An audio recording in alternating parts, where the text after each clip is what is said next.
ಎಲ್ಲರಿಗೂ ನಮಸ್ಕಾರ. ಮೊದಲನೇದಾಗಿ ಎಲ್ಲರಿಗೂ ಹೊಸ ವರ್ಷದ ಶುಭಾಶಯವನ್ನು ಹೇಳ್ತಾ ಇದ್ದೇನೆ. ಎಲ್ಲರಿಗೆ ಗೊತ್ತಿದ್ದಂತೆ ಪುತ್ತೂರು ಪ್ರಕರಣ ಏನಿದೆ ತುಂಬ ದಿನಗಳಿಂದ ಚರ್ಚೆಯಲ್ಲಿತ್ತು. ಮತ್ತು ಸಡನ್ನಾಗಿ ಎಲ್ಲರೂ ಮಾಯ ಆಗಿ ಹೋದರು. ಮಾಯಾಗಿ ನಾವು ಹೋಗಿರಲಿಲ್ಲ, ನಮ್ಮನ್ನು ಮಾಯ ಮಾಡಿದರು ಸ್ವಲ್ಪ ಜನ. ಯಾಕೆಂದರೆ ಅವರು ನಮ್ಮ ಹತ್ರ ಏನು ಹೇಳಿದ್ರು ಅಂದರೆ, ಹೋರಾಟ ಪ್ರೆಸ್ ಮಾಡೋದಾಗಲಿ ಅದೆಲ್ಲ ನೀವು ಮಾಡಲಿಕ್ಕೆ ಈಗ ಹೋಗಬೇಡಿ, ಯಾಕೆಂದರೆ ಇದು ಎರಡು ಕುಟುಂಬದ ಪ್ರಶ್ನೆ. ಆ ಹುಡುಗ ಒಪ್ಪಿ ಮದುವೆ ಆಗಬಹುದು ಅಂತ ಹೇಳುವ ಮಾತನ್ನು ನನ್ನ ಹತ್ರ ಹೇಳಿದರು. ಲಾಸ್ಟ್ ಟೈಮ್ ನಾನೊಂದು ಪ್ರೆಸ್ಸನ್ನು ಮಾಡಿದ್ದೆ ಈ ಕೇಸಿಗೆ ಸಂಬಂಧಪಟ್ಟಾಗಿ. ಇಮಿಡಿಯೇಟಾಗಿ ಕೃಷ್ಣ ಜೆ ರಾವ್ ಯಾರಿದ್ದಾನೆ, ಅವನಮ್ಮ ನನ್ನ ಮೇಲೆ ಮತ್ತು ನಮಿತನ ಮೇಲೆ ಕಂಪ್ಲೇಂಟನ್ನು ಪೊಲೀಸ್ ಸ್ಟೇಷನಲ್ಲಿ ಮಾಡಿದರು. ಅವರ ಮಾನ ಹರಾಜು ಹಾಕ್ತಾ ಇದ್ದೇವೆ ಅಂತ ಹೇಳಿ. ಮಾನ ಇಲ್ಲದವರದ್ದು ಮಾನ ಹರಾಜು ಹಾಕುವಂಥದ್ದು ಏನು ವಿಷಯ ನನಗೆ ಕಾಣ್ತಾ ಇಲ್ಲ. ಅವ್ರಿಗೆ ಮಾನ ಮರ್ಯಾದೆಯೇ ಇಲ್ಲ, ಅಂಥವ್ರದ್ದು ಮಾನ ಮರ್ಯಾದೆ ನಾವು ಎಂತ ಹರಾಜು ಹಾಕೋದು? ಮಾನ ಈ ಹೆಣ್ಣು ಮಗಳದ್ದು ಅವರು ಹರಾಜು ಹಾಕಿದ್ದಾರೆ. ಅವನು ಆರಾಮದಲ್ಲಿ ತಿರುಗ್ತಾ ಇದ್ದಾನೆ, ಅವರು ಟೈಮ್ ತಗೊಳ್ತಾ ಇದ್ದಾರೆ, ಅವ್ರ ಹತ್ರ ದುಡ್ಡಿದೆ. ಮೊನ್ನೆ ನಂಜುಂಡಿ ಅವರು ಪ್ರೆಸ್ ಮಾಡಿದರು, ಅವರು ಹಲವಾರು ವಿಚಾರಗಳನ್ನು ಇಲ್ಲಿ ಹೇಳಲಿಲ್ಲ. ಯಾಕೆ ಹೇಳಿಲ್ಲ ಅಂತ ಹೇಳಿ ಅದಕ್ಕೇನೋ ಅವರದೇ ಆದ ಒಂದು ಕಾರಣ ಇರಬಹುದು. ಈ ಪ್ರಕರಣಕ್ಕೆ ಸಂಬಂಧಪಟ್ಟ ಹಾಗೆ ನಾನು ಕೆಲವೊಂದು ವಿಚಾರಗಳನ್ನು ನಿಮಗೆ ಗಮನ ಹರಿಸಲಿಕ್ಕೆ ಇಚ್ಛಿಸ್ತೇನೆ. ಗರ್ಭಿಣಿ ಅಂತ ಹೇಳಿ ಗೊತ್ತಾದಾಗ ಈ ಮಾತನ್ನು ಅವರು ಜಗನ್ನಿವಾಸ ರಾವ್ ಹತ್ರ ಹೇಳ್ಕೊಂಡ್ರು.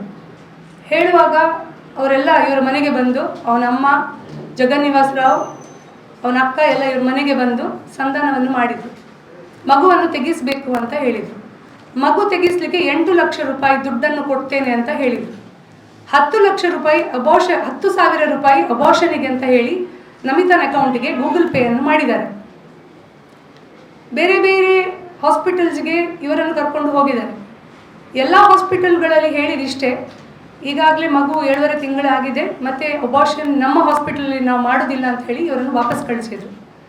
ಇವರ ದುಡ್ಡಿನ ಬಲದಿಂದ ಇವರು ಏನು ಮಾಡಿದರು, ಬಂಟ್ವಾಳದಲ್ಲಿ ಯಾರೋ ಒಬ್ಬಳು ಡಾಕ್ಟ್ರು ಅಬೋಷನ್ ಮಾಡ್ತಾರೆ ಅಂತ ಹೇಳಿ ಇವರನ್ನು ಒಪ್ಪಿಸಲಿಕ್ಕೆ ಪ್ರಯತ್ನ ಮಾಡಿದರು. ನಮಿತ ಅದಕ್ಕೆ ಒಪ್ಪಲಿಲ್ಲ. ಅದೇ ದಿನ ಅವರು ಕಂಪ್ಲೇಂಟನ್ನು ಮಾಡಿದರು. ಕಂಪ್ಲೇಂಟನ್ನು ಮಾಡಿದ ಮೇಲೆ ನಾನು ಜಗನ್ನಿವಾಸ ರಾವ್ ಹತ್ರ ಮಾತಾಡಿದ್ದೆ, ಮದುವೆ ಮಾಡಿಸಿ ಕೊಡಿ ಅಂತ ಹೇಳಿ. ಕಂಪ್ಲೇಂಟ್ ಮಾಡಿದಾಗ ಅಲ್ಲಿ MLA ಪುತ್ತೂರು ಶಾಸಕರು ಬಂದು ಅಲ್ಲಿ ಸಂಧಾನ ಮಾಡ್ತಾರೆ, ಕಂಪ್ಲೇಂಟ್ ಎಲ್ಲ ಮಾಡಲಿಕ್ಕೆ ಹೋಗಬೇಡಿ, ಅವರು ಒಪ್ಕೊಂಡಿದ್ದಾರೆ, ಹುಡುಗನಿಗೆ 21 ವರ್ಷ ಆದ ಕೂಡಲೇ ನಾವು ಮದುವೆ ಮಾಡಿಸ್ತೇವೆ ಅಂತ ಹೇಳಿದ್ದೇವೆ ಅಂತ ಹೇಳಿದರು. ಅದನ್ನು ನಂಬಿಕೊಂಡು ಇನ್ನು 21 ವರ್ಷ ಆಗಲಿಕ್ಕೆ ಬರೀ 1 ತಿಂಗಳು ಮಾತ್ರ ಇದ್ದಿದ್ದು. ಅಷ್ಟೊತ್ತಿಗೆ ಇವಳಿಗೆ ಹೆರಿಗೆ ಸಹ ಆಯಿತು, ಅವನಿಗೆ 21 ವರ್ಷನೂ ಆಯಿತು. ಮತ್ತು ಅವರು ಪ್ಲೇಟನ್ನು ಚೇಂಜ್ ಮಾಡಿದರು. They were not ready for the marriage. ನಾನು ಜಗನ್ನಿವಾಸ ರಾವ್ಗೆ ಆ ಟೈಮಲ್ಲಿ ಕಾಲ್ ಮಾಡಿದ್ದೆ. ಆವಾಗ ಅವರು ನನ್ನ ಹತ್ರ ಹೇಳಿದರು, ಅದು ನಮ್ಮ ಮಗು ನಮ್ಮದೇ ಅಲ್ಲ, ಹುಡುಗಿ ಸರಿ ಇಲ್ಲ ಅಂತ ಹೇಳಿದರು. DNA ರಿಪೋರ್ಟ್ ಬರಲಿ, ಅದರ ನಂತರ ಮಾಡುವ ಅಂತ ಹೇಳಿದರು, ಮದುವೆ ಮಾಡಿಸುವ ಅಂತ. DNA ರಿಪೋರ್ಟಲ್ಲಿ ಮಗು ಕೃಷ್ಣ ಜೆ ರಾವ್ ಅದು ಅಂತ ಹೇಳಿ ಗೊತ್ತಾಯಿತು. ಅದರ ನಂತರ ಹೇಳಿದರು, ನಮ್ಮ ಮಗನಿಗೆ ಮದುವೆ ಆಗಲಿಕ್ಕೆ ಇಷ್ಟ ಇಲ್ಲ ಅಂತ ಹೇಳಿ. ಅದರ ನಂತರ ಅವನು ಜೈಲಿಂದ ಹೊರಗೆ ಬಂದ. ಬೇಲ್ ಮೇಲೆ ಹೊರಗೆ ಬಂದಾಗ ಆ ಸಂದರ್ಭದಲ್ಲಿ ನಮ್ಮ ಹತ್ರ ಏನು ಹೇಳಿದರು, ಇನ್ನು ಮುಂದಕ್ಕೆ ನೀವು ಹೋರಾಟ ಅದೆಲ್ಲ ಏನು ಮಾಡಲಿಕ್ಕೆ ಹೋಗಬೇಡಿ, ಯಾಕೆಂದರೆ ನಾವು ಅದನ್ನು ಸೇರಿಕೊಂಡು ಸರಿ ಮಾಡ್ತೀವಿ ಅಂತ ಹೇಳಿದರು. BJP ಪಕ್ಷದಲ್ಲಿ ಈ ಜಗನ್ನಿವಾಸ ರಾವ್ ಇದ್ದವರು ಅವ್ರಿಗೆ ಬರೀ ಒಂದು ನೋಟಿಸ್ ಕೊಟ್ಟು ಜನರ ಕಣ್ಣಿಗೆ ಮಣ್ಣನ್ನು ಹಚ್ಚಿದ್ರು. ಬರೀ ಒಂದು ನೋಟಿಸ್ಗೆ ರಿಪ್ಲೈ ಕಾಯ್ತಾ ಇದ್ದೇವೆ ಅಂತಲೇ ಹೇಳ್ತಾ ಇದ್ರು. ಇವರು ಕಲ್ಲಡ್ಕ ಪ್ರಭಾಕರ್ ಭಟ್ರ ಹತ್ರ ಹೋದರು, ನಳಿನ್ ಕುಮಾರ್ ಕಟೀಲ್ ಹತ್ರ ಹೋದರು, ಎಲ್ಲ ಕಡೆ ಸುತ್ತಾಡಿದರು. ಎಲ್ಲರೂ ಭರವಸೆ ಕೊಟ್ಟರು, ಮಾತಾಡ್ತೀವಿ ಅಂತ ಹೇಳಿ. ನಮ್ಮ ಹತ್ರನೂ ಅದೇ ಹೇಳಿದರು, ಒಂದು ಹಂತಕ್ಕೆ ಬಂದಿದೆ, ಮಾತಾಡ್ತಾ ಇದ್ದೇವೆ ಅಂತ ಹೇಳಿ. ಇವನು ಬೇಲಿಂದ ಹೊರಗಿದ್ದ. ನಾವು ಬೇಲ್ ರಿಜೆಕ್ಷನಿಗೂ ಹಾಕಲಿಲ್ಲ, ಯಾಕೆಂದರೆ ಅವರಿಬ್ಬರು ಒಂದಾದರೆ ಒಳ್ಳೆಯದು, ಅವರ ಫ್ಯಾಮಿಲಿ ಸರಿ ಹೋದರೆ ಒಳ್ಳೆಯದು, ಇವಳಿಗೆ ಒಂದು ಮದುವೆ ಆದರೆ ಒಳ್ಳೆಯದು ಅಂತ ಹೇಳುವ ದೃಷ್ಟಿಯಲ್ಲಿ ನಾವು ಆ ಸಂದರ್ಭದಲ್ಲಿ ನಾವು ಸುಮ್ಮನೆ ಆದ್ವಿ. ಯಾಕೆಂದರೆ ಅವರವರು ದೊಡ್ಡವರೆಲ್ಲ ಬೇರೆ ಬೇರೆ ಮುಖಂಡರೆಲ್ಲ ಬಂದು ಸೇರಿಕೊಂಡು ಮಾತುಕತೆಗಳನ್ನು ಮಾಡ್ತಾ ಇದ್ರು. ಫೈನಲಿ ಒಂದು ತಾಳ್ಮೆ ಅಂತ ಎಲ್ಲರಿಗೂ ಇರ್ತದೆ. ಅವನಲ್ಲಿ ಓಡಾಡ್ತಾ ಇದ್ದಾನೆ, ಕಾಲೇಜಿಗೆ ಹೋಗ್ತಾ ಇದ್ದಾನೆ, ನಾರ್ಮಲ್ ಆಗಿದ್ದಾನೆ. ಕೃಷ್ಣ ಜೆ ರಾವ್ ಆಗಲಿ ಅವನ ಫ್ಯಾಮಿಲಿಗಾಗಲಿ ಏನೂ ತೊಂದರೆ ಇಲ್ಲ. ಹಳೆ ಮನೆ ವಾಸ್ತು ಸರಿ ಇಲ್ಲ ಅಂತ ಹೇಳಿ ಈಗ ಹೊಸ ದೊಡ್ಡ ಕೋಟೆಯನ್ನು ಕಟ್ತಾ ಇದ್ದಾನೆ. ಕಟ್ಟಲಿ, ಏನು ಪ್ರಾಬ್ಲಮ್ ಇಲ್ಲ. ಇಲ್ಲಿ ಈ ಶ್ರೀಮಂತರಿಗೆ ಏನಂದರೆ ಬಡವರ ಮಕ್ಕಳು ಒಂದು ಭೋಗದ ವಸ್ತಾಗಿದೆ. ದುಡ್ಡು ಕೊಟ್ಟ ಕೂಡಲೇ ಎಲ್ಲ ಸರಿ ಹೋಗ್ತದೆ ಅಂತ ಹೇಳಿ ಅವ್ರು ಅಂದ್ಕೊಂಡಿದ್ದಾರೆ. ಮಾತುಕತೆಗೆ ಬಂದರು. ನಮ್ಮ ಹತ್ರ ಯಾರ ಹತ್ರ ಮಾತಾಡೋದಿಲ್ಲ, ನಮಿತನ ಹತ್ರ ಮಾತಾಡೋದಿಲ್ಲ, ನಮಿತನ ಮನೆಯವ್ರ ಹತ್ರ ಯಾರ ಹತ್ರ ಮಾತಾಡೋದಿಲ್ಲ. ಯಾರೋ 2-3 ಜನ ಹೊರಗಡೆಯಿಂದೆಲ್ಲ ಮಾತಾಡ್ತಾ ಇದ್ದಾರೆ. ನಂಜುಂಡಿಯವ್ರ ಹತ್ರ ಮಾತಾಡ್ತಾ ಇದ್ರು. ಮೊನ್ನೆ ಆದ ಕನ್ವರ್ಸೇಷನ್ ಏನಂದರೆ, ಅದು ಯಾವ ರೀತಿ ಮಾತಾಡ್ತಾರೆ ಅಂತ ನನಗೂ ಅರ್ಥ ಆಗಲಿಲ್ಲ. ಅವ್ರು ಹೇಳ್ತಾರೆ, ಈ ಮಗುವನ್ನು ಸಾಂತ್ವನ ಕೇಂದ್ರಕ್ಕೆ ಬಿಡಬೇಕು. ನನ್ನ ಹತ್ರ ರೆಕಾರ್ಡ್ ಇದೆ, ನಾನು ಯಾವುದು ರೆಕಾರ್ಡ್ ಇಲ್ಲದೆ ಮಾತಾಡೋದಿಲ್ಲ. ಈ ಮೀಡಿಯೇಟರ್ಸ್ ಯಾರಿದ್ದಾರೆ, ಏನು ಮಾತಾಡಿದ್ದಾರೆ, ಅದರ ರೆಕಾರ್ಡ್ ನನ್ನ ಹತ್ರ ಇದೆ. ಅದು ನೆಕ್ಸ್ಟ್ ನಾನು ರಿಲೀಸ್ ಮಾಡ್ತೇನೆ. ಸಾಂತ್ವನ ಕೇಂದ್ರಕ್ಕೆ ಮಗುವನ್ನು ಬಿಡಬೇಕು, ಫಸ್ಟ್ ಪಾಯಿಂಟ್. ಸೆಕೆಂಡ್ ಪಾಯಿಂಟ್ ಏನಂದರೆ, ಈ ಹುಡುಗಿಯನ್ನು ಅದರ ನಂತರ ಅವನು ಮದುವೆ ಆಗ್ತಾನಂತೆ. ಥರ್ಡ್ ಪಾಯಿಂಟ್ ಏನಂದರೆ, ಮದುವೆ ಆದ ಮೇಲೆ ಡೈವೋರ್ಸ್ ಕೊಡ್ತಾನಂತೆ ಇಮಿಡಿಯೇಟ್. 50 ಲಕ್ಷ ರೂಪಾಯಿ ಪರಿಹಾರ ಕೊಡ್ತಾನಂತೆ. ಅವನ ಕೇಸನ್ನು ಮದುವೆ ಆಗುವ ಮೊದಲು ಡಿಸ್ಪೋಸ್ ಮಾಡಬೇಕಂತೆ. ಸೊ ಇದು ಯಾವ ರೀತಿಯ ನ್ಯಾಯ ಅಂತ ಗೊತ್ತಿಲ್ಲ. ದುಡ್ಡು ಯಾರು ಕೇಳ್ತಾ ಇದ್ದಾರೆ ಅಂತಲೂ ಗೊತ್ತಿಲ್ಲ. ನಮಿತನಿಗಾಗಲಿ ಪೂಜಳಿಗಾಗಲಿ ಅವರ ಕುಟುಂಬಕ್ಕೆ ಇವರ ಈ ದುಡ್ಡು ಅಗತ್ಯ ಇಲ್ಲ. 50 ಲಕ್ಷ 8 ಲಕ್ಷ ಮಗುವಿದು ವ್ಯಾಲ್ಯೂ ಅವರ ಪ್ರಕಾರ. 50 ಲಕ್ಷ ಈಗ ಇವರಿಬ್ಬರದ್ದು, ಈಗ ಇಷ್ಟೆಲ್ಲ ಹೋರಾಟ ಗಲಾಟೆ ಎಲ್ಲ ಆಗ್ತಾ ಇದೆ, 50 ಲಕ್ಷ ರೂಪಾಯಿ ಅವರು ಕೊಡ್ತಾರಂತೆ. ಈ ಸಂದರ್ಭದಲ್ಲಿ ನಾನು ಒಂದು ಮಾತನ್ನು ಹೇಳಲಿಕ್ಕೆ ಇಚ್ಛಿಸ್ತೇನೆ. 50 ಲಕ್ಷ ರೂಪಾಯಿ ನಾನು ಕೃಷ್ಣ ಜೆ ರಾವ್ ಜಗನ್ನಿವಾಸ್ ರಾವ್ಗೆ ಕೊಡ್ತೇನೆ. ಮದುವೆ ಆಗಲಿ, ನಮಿತನ ಮನೆಗೆ ಅವನು ಮನೆ ಅಳಿಯಾಗಿ ಬರಲಿ. 50 ಲಕ್ಷ ರೂಪಾಯಿ ಮಾತಾಡ್ತಾ ಇದ್ದಾನಲ್ಲ, ಇವರು ಹೊಡೆಯುವ ಮಾತನ್ನು ಮಾತಾಡ್ತಾ ಇದ್ದಾರೆ, ನಾನು ಒಂದು ಮಾಡುವ ಮಾತನ್ನು ಮಾತಾಡ್ತಾ ಇದ್ದೇನೆ. 50 ಲಕ್ಷ ರೂಪಾಯಿ ನಾನು ಕೊಡ್ತೇನೆ ಜಗನ್ನಿವಾಸ್ ರಾವ್ ಅವನ ಹೆಂಡತಿಗೆ. ಅವರ ಮಗನನ್ನು ನಮಿತನ ಮನೆಗೆ ಮನೆ ಅಳಿಯಾಗಿ ಕಳಿಸ್ಲಿ, ಮದುವೆ ಮಾಡಿಸ್ಲಿ. ಇವತ್ತು ಪೂಜಾ ಇಲ್ಲಿ ಮಾಸ್ಕ್ ಹಾಕಲಿಲ್ಲ, ಇನ್ನು ಮುಂದೆ ಪೂಜಾ ಮಾಸ್ಕ್ ಹಾಕುವುದಿಲ್ಲ. ಒಂದು ಹೆಣ್ಣಿಗೆ ಈ ಸಮಾಜದಲ್ಲಿ ಬದುಕುವ ಹಕ್ಕಿದೆ. ಕಾನೂನು ರೀತಿಯಾಗಿ ಏನೆಲ್ಲ ಆಗಬೇಕು ಅದು ಖಂಡಿತ ಆಗೇ ಆಗ್ತದೆ. ಆದರೆ ಸಾಮಾಜಿಕ ನ್ಯಾಯ ಅಂತ ಹೇಳುವಂಥದ್ದು ಒಂದಿದೆ. ಸಾಮಾಜಿಕ ನ್ಯಾಯ ಅನ್ನೋದು ಒಂದಿದೆ. ಕಾನೂನಲ್ಲಿ ಏನಾಗ್ತದೆ ಅಂತ ನಾನು ನಿಮಗೆ ಹೇಳ್ತೇನೆ. ನೆಕ್ಸ್ಟ್ ಈಗ ನಮ್ಮ ಮೇಲೆ ಸ್ಟೇ ತರ್ಬೋದು, ನಾವಿನ್ನು ಮುಂದೆ ಮಾತಾಡಬಾರ್ದು ಅಂತೇಳಿ. ನಾನು ಜೈಲು ಹೋಗ್ಲಿಕ್ಕೂ ರೆಡಿ, ನಮಿತಾನು ರೆಡಿ, ಪೂಜಾ ಸಹ ರೆಡಿ. ಲೈಫ್ ಅವ್ರದ್ದು ಬರ್ಬಾದಾಗಿ ಆಗಿದೆ, ಅವರೊಟ್ಟಿಗೆ ನಾವು ನಿಲ್ಬೇಕಷ್ಟೇ. ನಾನು ನಿಲ್ತೇನೆ. ಸ್ಟೇ ತಂದರೆ ಹೇಗೆ ವೇಕೇಟ್ ಮಾಡಬೇಕು ಅಂತಲೂ ಗೊತ್ತಿದೆ. ಈಗ ಮದುವೆ ಆಗೋದಿಲ್ಲಲ್ಲ, ಬೇಲ್ ಕ್ಯಾನ್ಸಲ್ ಮಾಡ್ತೇನೆ. Second step. ಪ್ರಭಾಕರ್ ಭಟ್ರು ಎಲ್ಲ ಕಡೆ ಹೇಳ್ತಾರೆ, ಹಿಂದೂಗಳು ಮಕ್ಕಳು ಮಾಡಿ ಅಂತ. ಅವ್ರು ಇದನ್ನು ಹೇಳಲಿಲ್ಲ, ಮದುವೆ ಆಗಿ ಮಕ್ಕಳು ಮಾಡಿ ಅಂತ ಹೇಳಲಿಲ್ಲ. ಹಾಗಾಗಿ 24 ತಾರೀಕು ಜನವರಿಯಲ್ಲಿ ಕರ್ನಾಟಕದಲ್ಲಿ ನಾವು ನಾಮಕರಣ ಶಾಸ್ತ್ರವನ್ನು ಇಟ್ಕೊಂಡಿದ್ದೇವೆ. ಮಗುವಿಗೆ ಒಂದು ಹೆಸರು ಬೇಕಲ್ಲ, ಮಗುದೊಂದು ಐಡೆಂಟಿಟಿ ಬೇಕಲ್ಲ. ಇವನು ಮದುವೆ ಆಗೋದಿಲ್ಲ ಅಂತ ಹೇಳಿದರೆ ಮಗುವಿಗೆ ಐಡೆಂಟಿಟಿ ಇಲ್ವಾ? ಅದು ಕೋರ್ಟ್ ಕೊಡ್ತದೆ. DNA ಟೆಸ್ಟ್ ಆಗಿದೆ, ಕೃಷ್ಣ ರಾವೇ ಅವನ ಅಪ್ಪ ಅಂತ ಹೇಳಿ ಪ್ರೂವ್ ಆಗಿದೆ. ಇನ್ನು ಮುಂದಕ್ಕೂ ಅವನು ಮದುವೆ ಆಗೋದಿಲ್ಲ ಅಂತ ಹೇಳಿದರೆ 10 ವರ್ಷ ಜೈಲಲ್ಲಿ ಇರಲಿ, ತೊಂದರೆ ಇಲ್ಲ. ಸಾಮಾಜಿಕ ನ್ಯಾಯದಲ್ಲಿ ನಾನು ಏನು ಕೇಳ್ತಾ ಇದ್ದೇನೆ ಅಂದರೆ, ಅವನು ಅವಳೊಟ್ಟಿಗೆ ಬಾಳ್ವೆ ಮಾಡ್ತಾನ ಇಲ್ವಾ ಅದೆಲ್ಲ ಮತ್ತೆ ಪ್ರಶ್ನೆ. ಇಬ್ರು ತಪ್ಪು ಮಾಡಿದ್ದಾರೆ. ಈ ತಪ್ಪಿಗೆ ಪ್ರಾಯಶ್ಚಿತವಾಗಿ ಮಗು ಹುಟ್ಟಿದೆ. ಹಾಗಾಗಿ ಪೂಜಳಿಗೆ ಇನ್ನು ಪೂಜಾ ಯಾರು, ನಮಿತಾ ಯಾರು ಇಡೀ ಲೋಕಕ್ಕೆ ಗೊತ್ತಿದೆ. ಐಡೆಂಟಿಟಿಯನ್ನು ಮುಖ ಮುಚ್ಚಿಕೊಂಡು ಕುತ್ಕೊಂಡು ಸಾಯುವವರೆಗೆ ಒಂದು ಮದುವೆ ಆಗೋದಿಲ್ಲ. ಇವಳು ಮುಖಕ್ಕೆ ಮಾಸ್ಕ್ ಹಾಕ್ಕೊಂಡು ಬುರ್ಕ ಹಾಕ್ಕೊಂಡು ತಿರ್ಬೇಕಾ? ಅವಳಿಗೆ ಅವಳ ಐಡೆಂಟಿಟಿ ಇಲ್ವಾ? 86% ಮಾರ್ಕ್ ತೆಗೆದಿದ್ದಾಳೆ ಅವಳು ಕಲಿತ ಕೋರ್ಸಲ್ಲಿ, ಫೈನಲ್ ಇಯರಲ್ಲಿ ಇದ್ದಾಳೆ. ಅವಳಿಗೆ ಬದುಕನ್ನು ಹೇಗೆ ಕಟ್ಕೊಳ್ಬೇಕು ಅವಳಿಗೂ ಗೊತ್ತುಂಟು. ಆದರೆ ನಾವೆಲ್ಲರೂ ಈ ಸಮಾಜದಲ್ಲಿದ್ದೇವೆ. ಸಮಾಜದಲ್ಲಿ ಮದುವೆ ಅನ್ನೋದು ಒಂದು ತುಂಬ ಶ್ರೇಷ್ಠವಾದ ಒಂದು ಸ್ಥಾನಮಾನ ಇದೆ ಅದಕ್ಕೆ.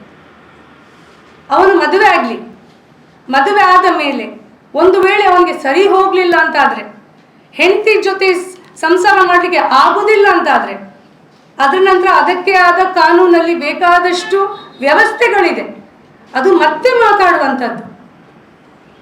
ಇವರು ಅಂದ್ಕೊಂಡಿದ್ದಾರೆ ಇವರಿಗೆಲ್ಲ ಇವನ ಅಪ್ಪನಿಗೆಲ್ಲ ಅಭ್ಯಾಸ ಇರ್ಬೋದು, 1,500 ರೂಪಾಯಿ 2,000 ಕೊಟ್ಟು ಹೆಣ್ಣು ಮಕ್ಕಳೊಟ್ಟಿಗೆ ಮಜಾ ಮಾಡಿಕೊಂಡು ಇರುವಂಥದ್ದು. ಹಾಗಾಗಿ ಈಗ ಇಲ್ಲಿವರೆಗೆ ಕುತ್ತಿಗೆವರೆಗೆ ಬಂದಿದೆ. ಅದಕ್ಕೆ ಇವತ್ತು 50 ಲಕ್ಷದ ವಿಷಯ ಮಾತಾಡ್ತಾ ಇದ್ದಾನೆ ಅವನು. ಕಲ್ಲಡಕದಲ್ಲಿ ಈ ಪ್ರತಿಭಟನೆ ಏನಿದೆ ಅಲ್ಲಿಂದ ಸ್ಟಾರ್ಟ್. ಇನ್ನು ಯಾರು ನಮ್ಮ ಬಾಯಿ ಇನ್ನೂ ಯಾವ ಸಂಧಾನಗಳಿಲ್ಲ. ಕೋರ್ಟಲ್ಲಿ ಅವನ ಫಸ್ಟ್ ಬೇಲ್ ರಿಜೆಕ್ಷನ್ ಮಾಡುವಂಥದ್ದು, ಮತ್ತೆ ಇವರು ಹಿಂದುತ್ವ ಧರ್ಮ ಏನು ಜಾತಿ ಯಾವುದೂ ಇಲ್ಲ. ನಾನು ಈ ಪ್ರೆಸ್ ಮೂಲಕ ಇಷ್ಟೇ ಕೇಳ್ಕೊಳ್ಳೋದು, ತುಳುನಾಡಿನಲ್ಲಿದ್ದ ಎಲ್ಲ ಜನರು, ಹಿಂದೂ ಮುಸ್ಲಿಂ ಕ್ರೈಸ್ತರು ಜೈನರು ಯಾರೆಲ್ಲ ಈ ಊರಿಗೆ ಸಂಬಂಧಪಟ್ಟವರಿದ್ದಾರೆ, ದಯವಿಟ್ಟು ಈ ಹೆಣ್ಣುಮಗಳೊಟ್ಟಿಗೆ ನಿಲ್ಲಿ. ನಿಮ್ಮ ದುಡ್ಡು ನಮಗೆ ಬೇಡ, ನಿಮ್ಮ ಬೆಂಬಲ ಸಪೋರ್ಟ್ ಬೇಕು. ಯಾಕೆಂದ್ರೆ ರಾಜಕಾರಣಿಗಳಿಂದ ಯಾರಿಂದ ಇದು ಸಾಧ್ಯ ಇಲ್ಲ. ಇದೇನು ಈಗ ಒಬ್ಬ ಮುಸ್ಲಿಂ ಹುಡುಗ ಇಲ್ಲಿ ಈ ಪ್ರಕರಣದಲ್ಲಿ ಇದ್ದಿದ್ರೆ, ಈಗ ಮಗುವಿಗೆ 6 ತಿಂಗಳಾಯ್ತು, ಅಪ್ಪ ಬದುಕ್ತಾ ಇದ್ನ, ಇವರು ಬಿಡ್ತಾ ಇದ್ರ, ಏನೆಲ್ಲ ರಾಜಕೀಯ ಬಣ್ಣ ಕೊಡ್ತಾ ಇದ್ರು, ಏನೆಲ್ಲ ಗಲಾಟೆಗಳು ಮಾಡ್ತಾ ಇದ್ರು. ಮೊನ್ನೆ ನಂಜುಂಡಿ ಅವರು ಪ್ರೆಸ್ ಮಾಡಿದ ಮೇಲೆ ಇವರಿಗೆ 6 ತಿಂಗಳು ಬೇಕಾಯ್ತು ಬೇಲ್ ಅವನ ಅಪ್ಪನನ್ನು ಪಕ್ಷದಿಂದ ತೆಗಿಲಿಕ್ಕೆ.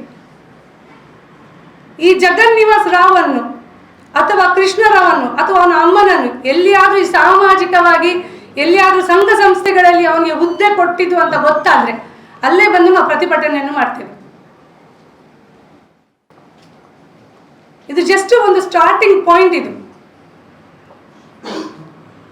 ಯಾಕೆಂದ್ರೆ ಇಲ್ಲಿ ರಾಜಕೀಯ ಬಣ್ಣ ಕೊಡುವಂಥದ್ದು ಯಾವುದೂ ಇಲ್ಲ. ಲಾಸ್ಟ್ ಟೈಮ್ ನಮಿತನ ಹತ್ರ ನಿಂತ್ಕೊಂಡದ್ದು ಮುಸ್ಲಿಂ ಸಮಾಜ. ಇಷ್ಟು ಜನ ಇಲ್ಲಿ, ಇಷ್ಟು ಹಿಂದೂ ಸಂಘಟನೆಗಳಿದೆ, ಯಾರೂ ಮಾತಾಡುವುದಿಲ್ಲ, ಯಾರಿಗೂ ಅಗತ್ಯ ಇಲ್ಲ. ಏನು ರಾಜಕೀಯ ಬೇಳೆ ಬಯಸ್ಲಿಕ್ಕೆ ಆಗುದಿಲ್ಲ. ಬಡವರು ಬೇರೆ. ಜಗನ್ನಿವಾಸ್ ರಾವ್ ಒಂದು ತಾಯಿ ಮಗುವಿಗೆ 50 ಲಕ್ಷ ರೂಪಾಯಿ ಡಿಕ್ಲೇರ್ ಮಾಡ್ತಾನಂತಾದ್ರೆ ಈ ಉಳಿದವರಿಗೆಲ್ಲ ಎಷ್ಟು ತಿನ್ನಿಸ್ತಾ ಇರ್ಬೋದು? ಖಂಡಿತವಾಗಿ ಇವನ ದುಡ್ಡು ನಮಗೆ ಅಗತ್ಯ ಇಲ್ಲ. ಕೋರ್ಟಲ್ಲಿ ಏನು ಡಿಸೈಡ್ ಆಗ್ತದೆ ನಾವು ಅದಕ್ಕೆ ಬದ್ಧರಾಗಿರ್ತೇವೆ. ಮತ್ತೆ ಯಾರ ಬಾಯನ್ನು ಯಾರಿಗೆ ಮುಚ್ಚಿಸ್ಲಿಕ್ಕೆ ಸಾಧ್ಯ ಇಲ್ಲ. ಇಂಥ ನೀಚರಿಗೆ ಅಂತೂ ಸಾಧ್ಯನೇ ಇಲ್ಲ. ಇವರು ಸಮಾಜದಲ್ಲಿ ಬದುಕಲಿಕ್ಕೆ ನಾಲಾಯಕರು. ನೆಕ್ಸ್ಟ್ ಏನು ಮಾಡ್ತೇವೆ, ಆ ಕ್ರೆಡಲಿಂಗ್ ಸೆರೆಮನಿ ಆದ ಮೇಲೆ, ನಾಮಕರಣ ಆದ ಮೇಲೆ ಏನು ಮಾಡ್ತೇವೆ, ಮುಂದಿನ ದಿನಗಳಲ್ಲಿ ಹೀಗೆ ಪ್ರೆಸ್ ಮಾಡಿಕೊಂಡು ಹೇಳ್ತಾ ಕಾರ್ಯಕ್ರಮಗಳನ್ನು ಮಾಡ್ತಾ ಇರ್ತೇವೆ. ಎಲ್ಲಿವರೆಗೆ ಅವನಿಗಳ ಕುತ್ತಿಗೆಗೆ ತಾಳಿ ಕಟ್ಟುವುದಿಲ್ವಾ ಅಲ್ಲಿವರೆಗೆ ನಾವು ಈ ಹೋರಾಟವನ್ನು ಮಾಡ್ತೇವೆ. ಮತ್ತೆ ಇವಳು ತುಂಬಾ ನೊಂದಿದ್ದಾಳೆ. ಯಾಕೆಂದ್ರೆ ಅವಳು ಯಾವ ಪರಿಸ್ಥಿತಿಯಲ್ಲಿ ಇದ್ದಾಳೆ ಅದು ಒಂದು ತಾಯಿಯಾದವಳಿಗೆ, ಒಂದು ಹೆಂಗಸಾದವಳಿಗೆ ಮಾತ್ರ ಸಾಧ್ಯ ಅರ್ಥ ಮಾಡ್ಕೊಳ್ಳಿಕ್ಕೆ. ಅವಳ ಜೀವನದವಳಿಗೆ ಏನು ತೊಂದರೆ ಇಲ್ಲ, ಅವಳು ಎಲ್ಲಿಯಾದ್ರೂ ದುಡಿತಾಳೆ, ತಿಂತಾಳೆ. ಇವರ ಜುಜುಬಿ ಎಂಜಲ್ ಕಾಸು ಅವಳಿಗೆ ಅಗತ್ಯ ಇಲ್ಲ. ಮಗು ನೋಡಿ, ಅವನದೇ ಮಗು ಎಷ್ಟು ಚೆನ್ನಾಗಿದೆ. ಇವಳನ್ನು ನೋಡಿ, ಏನು ಇವಳಿಗೆ ಏನು ಕಮ್ಮಿ ಆಗಿದೆ? ಇವನು ಸರ್ಸ ಆಡುವಾಗ ಇವಳಿಗೆ ಅವನಿಗೇನು ತೊಂದರೆ ಇರಲಿಲ್ವಾ? ಇವತ್ತು ಬೇಡ ಅಂದ್ರೆ ರೀಸನ್ ಏನಂತ ಬೇಕಲ್ಲ. ಒಂದು ಹುಡುಗಿಯನ್ನು ಮಂಚದವರೆಗೆ ಕರ್ಕೊಂಡು ಹೋಗ್ತಾನೆ ಅಂತ ಆದ್ರೆ, ಅಲ್ಲಿವರೆಗೆ ಅವನಿಗೆ ಆಗ್ತದೆ ಅಂತ ಆದ್ರೆ, ಈಗ ಸಂಸಾರ ಮಾಡ್ಲಿಕ್ಕೆ ಏನು ತೊಂದರೆ ಅವನಿಗೆ? ಯಾಕೆ ಯಾರು ಮುಖಂಡರು ಮಾತಾಡ್ತಾ ಇಲ್ಲ? ಕಲ್ಲರ್ಕ ಪ್ರಭಾಕರ್ ಭಟ್ರು ಅವರಿಗೆ ಇಷ್ಟು ದೊಡ್ಡ ಭಾಷಣ ಬಿಗಿತಾರೆ, ಸರಿ ಮಾಡ್ಬೋದಿತ್ತಲ್ಲ, ಮಾತಾಡ್ಬೋದಿತ್ತಲ್ಲ. ಮತ್ತೆ ಮೊನ್ನೆ ಅವರ ಪ್ರೆಸ್ ನೋಡಿದೆ, ಸ್ವಾಮಿಗಳೆಲ್ಲ ಹಾಗಾದ್ರೆ ಸ್ವಾಮಿಗಳಿಗೆ ಇಲ್ಲಿ ಮರ್ಯಾದೆ ಇಲ್ವಾ? ಸಂಘಟನೆಯವರು ಮಾತಾಡಿದ್ರಂತೆ, ಅವರಿಗೂ ಮರ್ಯಾದೆ ಇಲ್ವಾ? ಬಿಜೆಪಿಯಲ್ಲಿ ಆಗ್ಲಿ ಅಥವಾ ಇತರ ಪಕ್ಷಗಳಲ್ಲಿ ಇಷ್ಟು ಜನ ಲೀಡರ್ಸ್ ಇದ್ದಾರೆ, ಯಾರು ಯಾಕೆ ಏನು ಮಾತಾಡ್ತಾ ಇಲ್ಲ?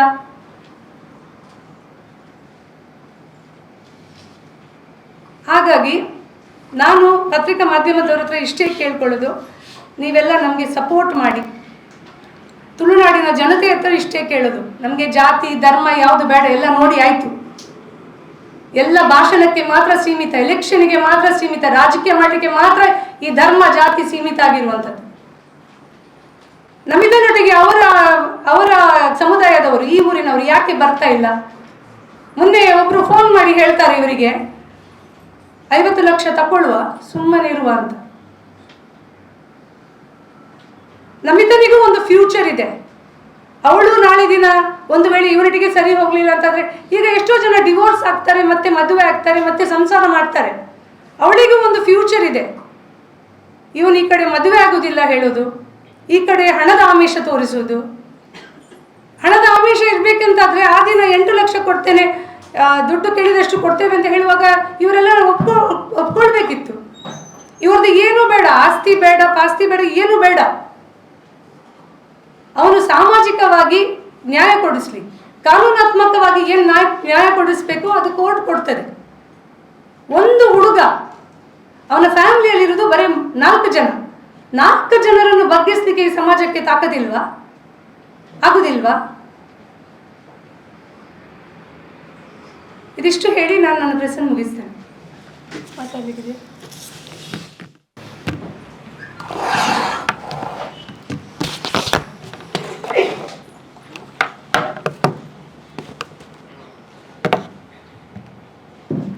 ನಾನೀಗ ಸಹ ಅಷ್ಟೇ ಕೇಳೋದು, ಅವನು ನನ್ನ ಮದುವೆ ಆದರೆ ಆಯಿತು, ನನ್ನ ಮಗುವಿಗೊಂದು ಅಪ್ಪ ಸಿಕ್ಕಿಟ್ಟು ಸರ್. ನಾನು ತಪ್ಪು ಮಾಡಿದರೆ ನಾನು ಒಪ್ಪಿಕೊಳ್ತೇನೆ. ಆದರೆ ಅವನು ನನ್ನನ್ನು ನಂಬಿಸಿ ಇಷ್ಟು ಮೋಸ ಮಾಡ್ತಾನಂತ ನಾನು ಯಾವ ಥಿಂಕ್ ಮಾಡಲಿಲ್ಲ ಇತ್ತು. ಹಾಗೆ ಮೋಸ ಮಾಡ್ತಿದ್ದೆ, ನಾನು ಅವನು ಫ್ರೆಂಡ್ಶಿಪ್ ಸಹ ಮಾಡ್ತಿಲ್ಲ ಇತ್ತು. ಈಗ ಆಗಿದೆ, ಆದರೆ ಅವನು ಮದುವೆ ಆಗೋದಿಲ್ಲ ಅಂತ ಹೇಳ್ತಿದ್ದಾನೆ. ನನಗೆ ತುಂಬ ಸಾಕಾಗಿ ಹೋಗಿದೆ. ನಾನು ಮೊನ್ನೆ ಸಹ ಹೇಳಿದ್ದೆ, ನಾನು ಸಾಯ್ತಾನೆ, ನನ್ನ ಕೈಯಿಂದ ಆಗೋದಿಲ್ಲ ಏನು ಅಂತ ಹೇಳ್ಬೋದು. ಆ ಮಗು ನೋಡೋಕೆ ಸಹ ನನಗೆ ತುಂಬ ಬೇಜಾರಾಗ್ತದೆ.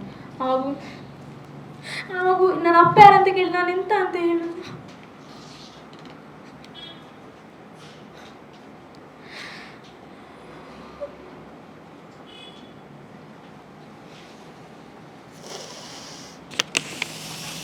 ನೋಡಿ, ಅವರಿಗೆ ವಿಷಯ ಅಂತಂದರೆ ಏನು ಮಾತಾಡಲಿಕ್ಕೆ ಅವರು ಹೆದರ್ತಾರೆ. ಯಾಕೆಂದರೆ ಎಲ್ಲರೂ ಒಂದು ದಬಾಯಿಸುವವರೇ ಇರೋದು ಈ ಸಮಾಜದಲ್ಲಿ. ಮಾತಾಡಬೇಡ, ಹೀಗೆ ಹೇಳು, ಹಾಗೆ ಹೇಳು ಅಂತ. ಇವತ್ತಿಲ್ಲಿ ನಿಜ ಬಣ್ಣ ಬಯಲಾಗಿದೆ. ಈ ಹುಡುಗಿ ಮೊನ್ನೆ ಶನಿವಾರ ದಿನ ಸುಸೈಡ್ ಮಾಡಲಿಕ್ಕೆ ಹೋಗಿದ್ದಾಳೆ. ನಮಿತಾ ನನಗೆ ಫೋನ್ ಮಾಡಿ ಹೇಳಿದರು, ಪ್ರತಿ ದಿನ ಸಾಯ್ತಾ ಇದ್ದಾರೆ ಈ ಫ್ಯಾಮಿಲಿ. ಇವರ ದುಡ್ಡು ಯಾರಿಗೆ ಬೇಡ. ಮತ್ತೆ ಅವಳ ಮುಖ ಎಲ್ಲ ನೀವು ಬ್ಲರ್ ಮಾಡೋದು ಅಗತ್ಯ ಇಲ್ಲ. ಸ್ವ ಇಚ್ಛೆಯಿಂದ ಧೈರ್ಯದಲ್ಲಿ ಅವಳು ಬಂದಿಲ್ಲಿ ಕುತ್ಕೊಂಡಿದ್ದಾಳೆ. ಬಿಕಾಸ್ ಲೈಫ್ ಏನಿದೆ ಅದು ಇವತ್ತು ನಾಳೆಗೆ ಅಲ್ಲ. ಅವನು ಯಾರು ಇವಳಿಗೆ ನ್ಯಾಯ ಕೊಡಿಸ್ಲಿಕ್ಕೆ? ಇವಳ ಲೈಫನ್ನು ಇವಳು ಲೀಡ್ ಮಾಡಬೇಕು. ಅದಕ್ಕೆ ಮಾಧ್ಯಮದವ್ರ ಹತ್ರ ಹೇಳಿದ, ಅವಳ ಪರ್ಮಿಷನ್ ಇದ್ದು ಅವಳು ಹೇಳಿದಾಳೆ, ನನ್ನ ಲೈಫನ್ನು ಫೇಸ್ ಮಾಡ್ತೇನೆ ಅಂತ ಹೇಳಿದಕ್ಕೆ ಇವತ್ತು ಬಂದಿಲ್ಲಿ ಕೂತ್ಕೊಂಡಿದ್ದಾಳೆ. ಅವರು ಪ್ರತಿ ದಿನ ಏನು ಅನುಭವಿಸ್ತಿದ್ದಾರೆ. ನಮಗೆ ಬದುಕಲಿಕ್ಕೆ ಏನು ಬೇಕು? 2 ಹೊತ್ತು ಊಟ ಬೇಕು. ಕೂಲಿ ಮಾಡಿದ್ರು 500 ರೂಪಾಯಿ ಸಿಗ್ತದೆ. ಇವನು 50 ಲಕ್ಷ ಯಾರಿಗೆ ಬೇಕು? ಅಟ್ಲೀಸ್ಟ್ ಒಂದು ಮದುವೆ ಆಗಲಿ, ಅವ ಮತ್ತೆ ಅವನಿಗೆ ಸಂಸಾರ ಮಾಡಲಿಕ್ಕೆ ಆಗುದಿಲ್ವಾ? ಬಿಟ್ಟು ಹಾಕ್ಲಿ. ಈಗ ಇವತ್ತು ಅವಳಿಗೆ ಪರಿಸ್ಥಿತಿ ಬಂದಿದೆ. ನಾನು ನಿಜ ಹೇಳ್ತೇನೆ, ಇಲ್ಲಿ ನೀವು ಅಲ್ಲಿ ಕುತ್ಕೊಂಡವರು ಕಣ್ಣಲ್ಲಿ ಹೆಂಗಸರು ನೀರು ಹಾಕ್ತಾ ಇದ್ದೀರಾ. ನನಗೂ ಬೇಜಾರಾಗ್ತಾ ಇದೆ, ಎಲ್ಲರಿಗೂ ಬೇಜಾರಾಗ್ತದೆ. ಯಾಕೆಂದ್ರೆ ಎಂತ ಯಾವ ಸಮಾಜದಲ್ಲಿದ್ದೇವೆ ನಾವು? ನಮ್ಮ ಹಿಂದುತ್ವ ಇದನ್ನೇ ಕಲಿಸುದ ನಮಗೆ? ನಮ್ಮ ಹಿಂದುತ್ವ ಇದನ್ನೇ ಹೇಳಿದ? ನಮ್ಮ ಹಿಂದೂ ಸಮಾಜದಲ್ಲಿ ಇಷ್ಟು ಜನ ಇದ್ದು ಯಾರು ಇಲ್ಲದಾಗೆ ಆಗಿದೆಲ್ಲ ಇವತ್ತು. ನಾನು ಕೇಳ್ತಾ ಇದ್ದೇನೆ, ನಾಳ್ದು ಅವಳದು ಏನು ಕ್ರೆಡಲಿಂಗ್ ಸೆರೆಮನಿ ಇದೆ, ನಮಗೆ ಜಾತಿ ಧರ್ಮ ಬೇಡ, ಎಲ್ಲ ಸಮುದಾಯದವರು ಬಂದು ಫಸ್ಟಿಗೆ ಸಹ ನಿಂತದ್ದು ಮುಸಲ್ಮಾನರೇ. ಪ್ರತಿ ಒಂದು ವಿಷಯವನ್ನು ದುಡ್ಡಲ್ಲಿ ತೊಲನೆ ಮಾಡಲಿಕ್ಕೆ ಆಗುದಿಲ್ಲ. ಹಾಗಾದ್ರೆ ನಾಳೆ ಇವಳಿಗೆ 50 ಲಕ್ಷ ಕೊಟ್ಟ, ಇನ್ನು ನೆಕ್ಸ್ಟ್ ಇನ್ನೊಬ್ಬಳಿಗೆ ಬಸರಿ ಮಾಡಿ ಅವನು ಮತ್ತೊಂದು 50 ಲಕ್ಷ ಕೊಡ್ತಾನೆ. ಇವನ ಮನೆ ಒಳಗೆ ಒಂದು ಹೆಣ್ಣು ಮಗಳನ್ನು ಇಟ್ಕೊಂಡು, ಪ್ರಾಯಕ್ಕೆ ಬಂದ ಹೆಣ್ಣು ಮಗಳನ್ನು ಇಟ್ಕೊಂಡು ಇನ್ನೊಂದು ಹೆಣ್ಣು ಮಗಳ ಲೈಫನ್ನು ಹಾಳು ಮಾಡ್ಕೊಳ್ಳಿಕ್ಕೆ ಬಂದಿದ್ದಾನೆ. ಇನ್ನು ನಮ್ಮ ಹತ್ರ ಯಾರು ಮಾತಾಡಿದ್ರು, ಯಾರು ಏನು ಮಾಡಿದ್ರು ನಾವಂತೂ ಕೇರ್ ಮಾಡೋದಿಲ್ಲ. ಇವರಿಗೆ 100%, ನಾನು ಒಬ್ಬಳಲ್ಲ, ನನ್ನ ಹಿಂದೆ ತುಂಬ ಜನ ಇದ್ದಾರೆ. ತುಂಬ ಜನ ಪ್ರತಿಭಟನೆ ಹೋರಾಟಕ್ಕೆ ರೆಡಿ ಆಗಿದ್ದಾರೆ. ಅವನ ಮನೆಗೆ ಹೋಗುವ ಅಂತ ಹೇಳಿದ್ದಾರೆ, ಅಲ್ಲಿ ಹೊರಗಡೆ ಚಪ್ರ ಹಾಕಿ ಕುತ್ಕೊಳ್ಳುವ ಅಂತ ಹೇಳಿದ್ದಾರೆ. ಇವನ್ ತಾಕತ್ತಿದ್ರೆ ಇವನು ಏನೆಲ್ಲ ಇವನಿಗೆ ಮಾಡಲಿಕ್ಕೆ, ಇವನ ದುಡ್ಡಿನ ಬಲದಲ್ಲಿ ಮಾಡಲಿಕ್ಕೆ ಸಾಧ್ಯ ಉಂಟು, ಇವನು ಮಾಡಲಿ. ಬಡವರಂತ ಹೇಳಿ ಅವರನ್ನು ಇದು ಮಾಡೋದು ಬೇಡ. ಅವರೊಟ್ಟಿಗೆ ನಾನಿದ್ದೇನೆ. ನಿಮ್ಮ ಮುಂದೆ ಅವನ ಅಪ್ಪ ಅಮ್ಮನಿಗೆ 50 ಲಕ್ಷ ರೂಪಾಯಿ ಕೊಡ್ತೇನೆ, ಮದುವೆ ಆಗಲಿ, ಇವರ ಮನೆಗೆ ಮಣಿಯಾಳಿಯಾಗಿ ಬರಲಿ. ದುಡ್ಡಲ್ಲಿ ಮಾತಾಡುದಾದ್ರೆ. ಮತ್ತೆ ಅವಳಿಗೂ ಒಂದು ಧೈರ್ಯ ಕೊಡಿ ನೀವು. ಅವಳ ಮುಖ ಬ್ಲರ್ ಮಾಡೋದು ಸಂತ್ರಸ್ತೆ, ಅವಳು ಸಂತ್ರಸ್ತೆ ಅಲ್ಲ. ಇಲ್ಲಿವರೆಗೆ ಸಂತ್ರಸ್ತೆ, ಮೊನ್ನೆವರೆಗೆ ಸಂತ್ರಸ್ತೆ ಆಗಿದ್ಲು ಅಷ್ಟೇ, ಇನ್ನವಳು ಸಂತ್ರಸ್ತೆ ಅಲ್ಲ, ಅವಳು ಬದುಕಬೇಕು. ಇಲ್ಲಿ ಬರ್ತಾರೆ ಮತ್ತೆ ಒಂದು ದಿನ ಸ್ಟೇಟಸ್ ಹಾಕ್ತಾರೆ ಸತ್ರೆ, ಮಿಸ್ ಯು ಪೂಜಾ ಅಂತ ಹೇಳಿ, ಅವಳ ಮಗುಳ್ದು ಅವಳದು ಅಷ್ಟೇ. ಇಲ್ಲಿ ಆಗುದಷ್ಟೇ, ಕ್ಯಾಂಡಲ್ ಇಟ್ಕೊಂಡು ಗಲ್ಲಿ ಗಲ್ಲಿಗಳಲ್ಲಿ ಪ್ರತಿಮೆ ಮುಂದೆ ಪ್ರತಿಭಟನೆಗಳು ಮಾಡ್ತಾರೆ. ಅದು ಬೇಡ, ಅವಳು ಬದುಕ್ತಾಳೆ, ಅವಳಿಗೆ ಧೈರ್ಯ ಇದೆ. ಒಂದು ಸ್ಟೂಡೆಂಟ್ ಒಂದು 86 ಏನೋ ಒಂದು ತಪ್ಪು, ಈ ಸಮಾಜದಲ್ಲಿ ಎಂತೆಂಥವರು ಯಾವ್ಯಾವ ರೀತಿ ಬದುಕ್ತಾ ಇದ್ದಾರೆ. ಮರ್ಡರ್ ಮಾಡಿದವರು, ರೇಪ್ ಮಾಡಿದವರು ರಾಜಾರೋಷವಾಗಿ ತಿರುಗ್ತಾ ಇದ್ದಾರೆ. ಅವನನ್ನು 8 ವರ್ಷ ಪ್ರೀತಿ ಮಾಡಿ ಅವನ ಮೇಲೆ ವಿಶ್ವಾಸ ನಂಬಿಕೆ ಇಟ್ಟು ಏನೋ ಒಂದು ಆಗಿದೆ, ಅವಳಿಗೆ ಗೊತ್ತಾಗ್ಲಿಲ್ಲ ಅಷ್ಟೇ.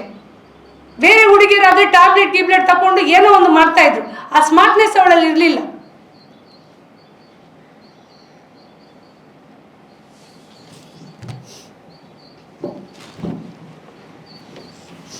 ನಾನು ಈ ಸಮಾಜಕ್ಕೆ ಕೇಳೋದಿಷ್ಟೇ, ನನ್ನ ಮಗಳಿಂದ ತಪ್ಪಾಗಿದೆ, ಹುಡುಗನು ತಪ್ಪು ಮಾಡಿದ್ದಾನೆ, ಆ ತಪ್ಪು ಮಾಡಿದೆ ಅಂತ ಈ ಮಗುಗೆ ಯಾವ ಇದು ಆಗಬಾರ್ದಲ್ವಾ. ಮಗುಗೆ ನ್ಯಾಯ ಕೊಡಿಸಿ, ಮಗು ಅವಂದೇ, ಯಾರ್ದಲ್ಲ ಬೇರೆಯವ್ರದ್ದು. ಈಗ DNA ಟೆಸ್ಟ್ ಎಲ್ಲ ಬಂದಾಗಿದೆ, ಮಗು ಅವಂದೇ ಅಂತ ಆಗಿದೆ. ಈಗನೂ ಮದುವೆಗೆ ಹೋಗ್ತಾ ಇಲ್ಲ ಅಂತ ಹೇಳಿದರೆ ಅವನಿಗೆ ಅವಳೊಟ್ಟಿಗೆ ಎಂಜಾಯ್ ಮಾಡುವಾಗ ಅವನಿಗೆ ಬೇಕಿತ್ತು ಅವಳು, ಈಗ ಬೇಡ ಅವನಿಗೆ. ಈಗ ನನಗೆ ಇಷ್ಟ ಇಲ್ಲ, ನನಗೆ 21 ವರ್ಷ ಆಗಿದೆ, ಆವಾಗ ಡಿಸಿಷನ್ ಆಗೋದಿಲ್ಲ, ಇವಾಗ ತಗೊಳ್ಬೋದಲ್ಲ ಅವನಿಗೆ. ಅವ್ರ ಮನೆಯವ್ರು ಹೇಳ್ತಿದ್ದಾರೆ ಅವನಿಗೆ ಇಷ್ಟ ಇಲ್ಲ ಅಂತ. ಅವನಿಗೆ ಇಷ್ಟ ಇದ್ದಾಗೆ ಅವ್ರ ಹುಡುಗಿಯರನ್ನು ಚೇಂಜ್ ಮಾಡ್ಕೊಂಡು ಹೋಗ್ತಾರೆ. ಈಗ ನನ್ನ ಮಗಳಿಗೆ ಆದ ಪರಿಸ್ಥಿತಿ ಇನ್ನೊಂದು ಹೆಣ್ಣು ಮಗಳಿಗೆ ಬರಬಾರ್ದು. ಎಲ್ಲರ ಮನೆಯಲ್ಲಿ ಹೆಣ್ಣು ಮಕ್ಕಳಿದ್ದಾರೆ. ಎಲ್ಲರ ಹತ್ರ ನಾನು ಕೇಳೋದಿಷ್ಟೇ, ಎಲ್ಲರೂ ಸೇರಿ ನಮಗೆ ನ್ಯಾಯ ಕೊಡಿಸ್ಲಿಕ್ಕೋಸ್ಕರ ಎಲ್ಲರೂ ಸಪೋರ್ಟ್ ಮಾಡಿ, ಎಲ್ಲರ ಹತ್ರನೇ ಕೇಳೋದಿಷ್ಟೇ. ಈ ಹಣ ಗಿಣ ಕೊಟ್ಟು ನಾವು ಹಣ ತಗೊಳ್ಳೋದಾದ್ರೆ ಯಾವತ್ತೂ ಹಣ ತಗೊಳ್ಬೋದಿತ್ತು, ಹಣ ಕೊಟ್ಟು ಈ ಕೇಸನ್ನೇ ಕ್ಲೋಸ್ ಮಾಡ್ಬೋದಿತ್ತು.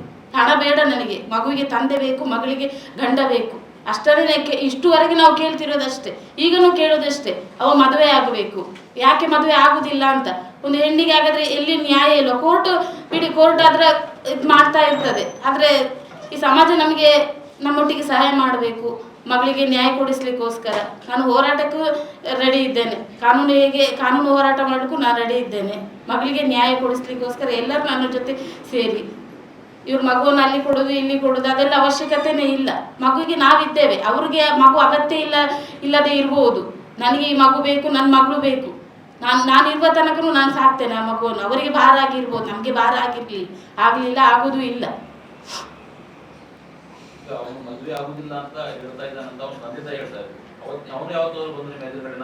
ಅವ್ನು ಬಂದು ಕುತ್ಕೊಳ್ಬೇಕಲ್ಲ ಸರ್. ಈಗ ಇಷ್ಟು 3 ತಿಂಗಳು ಮೀಟಿಂಗ್ ಮಾಡಿದ್ರಲ್ಲ, ಬಂದು ಕುತ್ಕೊಳ್ಳಿ ಅಲ್ಲವ. ಯಾಕೆ ಬರುದಿಲ್ಲವ? ಯಾಕೆ ಬರುದಿಲ್ಲ? ನಾವು ಬರುವುದೇ ಇಲ್ಲ. ಅವ್ರ ತಂದೆ ತಾಯಿ ಕರ್ಕೊಂಡೇ ಬರುದಿಲ್ಲ. ತಾಯಿನೂ ಬರ್ಲಿಲ್ಲ, ತಾಯಿ ಬರ್ಲಿಲ್ಲ. ತಂದೆ ಬಂದು ಇಲ್ಲ ಮಗ ಒಪ್ಪುದಿಲ್ಲ ಅಂತ ಹೇಳ್ತಾರೆ. 3 ತಿಂಗಳಿಂದ ನಾನು ಆಗುದು. ಯಾಕೆ? ತಂದೆಗೆ ಮಗನನ್ನು ಬಗ್ಗಿಸ್ಲಿಕ್ಕೆ ಆಗುದಿಲ್ವಾ? ಮಾಡಿದನಲ್ಲ, ತಪ್ಪು ಮಾಡಿದನಲ್ಲ. ಈಗ ತಪ್ಪು ಮಾಡಿದ ಅವನನ್ನೇ ಅವರು ಹಿಡ್ಕೊಂಡು ಇದು ಮಾಡ್ತಿದ್ದಾರಲ್ಲ. ಹಾಗಾದ್ರೆ ನನ್ನ ಮಗಳಿಗೆ ನ್ಯಾಯ ಇಲ್ವಾ? ಮಾಡ್ಲಿಕ್ಕೆ ಒಟ್ಟಿಗೆ ಅಲ್ವಾ ಸೇರ್ಕೊಂಡದವರು? ಅವಳು ಪರ್ಮಿಷನ್ ತಗೊಂಡೇ ಅಲ್ವಾ ಬಂದದ್ದು? ಈಗ ಮಗು ಬೇಡ ಅಂತ ಹೇಳಿದ್ರೆ ಅದಕ್ಕೆ ಅರ್ಥ ಉಂಟಾ? ಈಗ ಜಾಮೀನು ಕ್ಯಾನ್ಸಲ್ ಮಾಡಿದ್ರು ನೆಕ್ಸ್ಟ್ ಪ್ರೊಸೀಜರ್ ಅಂತ. ಹೌದು, ಈಗ ಒಮ್ಮೆಗೆ ಅವರಿಗೆ ಜಾಮೀನು ಸಿಕ್ಕಿದೆ, ಈಗ ಮತ್ತೆ ಕ್ಯಾನ್ಸಲ್ ಮಾಡಿಸ್ಲಿಕ್ಕೆ ಅಂತ ಹೇಳಿ ಎಲ್ಲ ಅದು ಪ್ರೊಸೀಜರ್ ಇದೆ. ಈಗ ಅವನು ಬೇಲ್ ಮೇಲೆ ಬಂದಿದ್ದು, is come on bail. So bail rejection ಮಾಡಲಿಕ್ಕೆ ತುಂಬ ಅವಕಾಶಗಳಿದೆ.